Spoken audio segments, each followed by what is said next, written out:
This is the examples video for the lesson on the quadratic formula and the discriminant. To start off with, we'll try to determine what kind of numbers are the roots of these quadratics. Well, let's use the discriminant, because using the discriminant, we can know whether the roots are real and rational, real and irrational, or imaginary. So let's try this. For the first case, b squared minus 4ac is 4 squared minus 4 times 1 times 7. This is equal to negative 12, so we know it's imaginary. For this second case, again, let's try b squared minus 4ac. 2 squared is 4 minus 4 times 1 times 1, which is 0. So the answer is real and rational.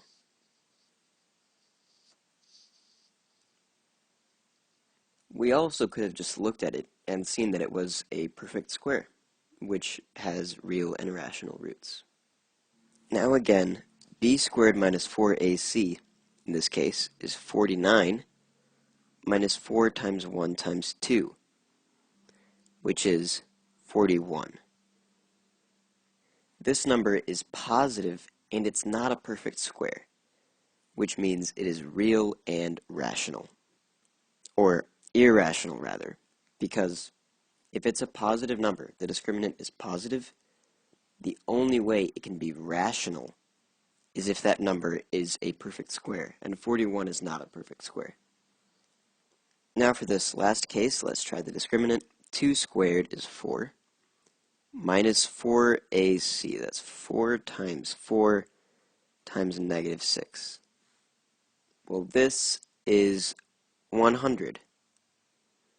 In this case, it's a positive number, but 100 is 10 squared, so it's a perfect square.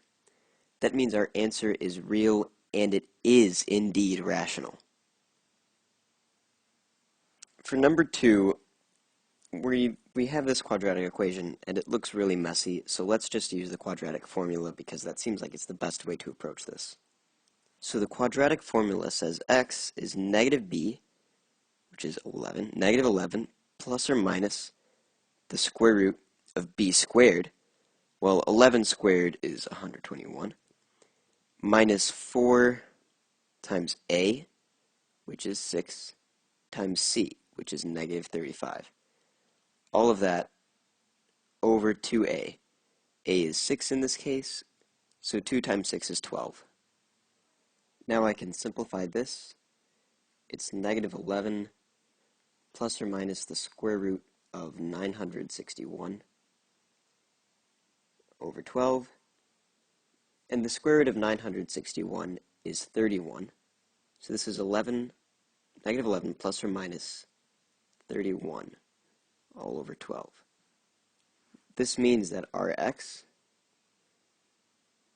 could be negative 11 plus 31 over 12, and that's the same thing as 20 over 12, which reduces to 5/3. Or x could be negative 11 minus 31 over 12, which is negative 42 over 12, which reduces to negative 7/2. And those are the solutions. Note that these solutions are real and rational. Now we have to solve another quadratic equation. So let's go ahead and use the quadratic formula. So negative b is negative 4 plus or minus the square root of b squared minus 4 times 1 times 7. And it's all of that over 2a, which is just 2. So this is negative 4 plus or minus the square root of negative 12 all over 2. Now this, well, negative 4 over 2 is just negative 2. And then we've got this, the square root of negative 12 over 2. So let's explore that a little more.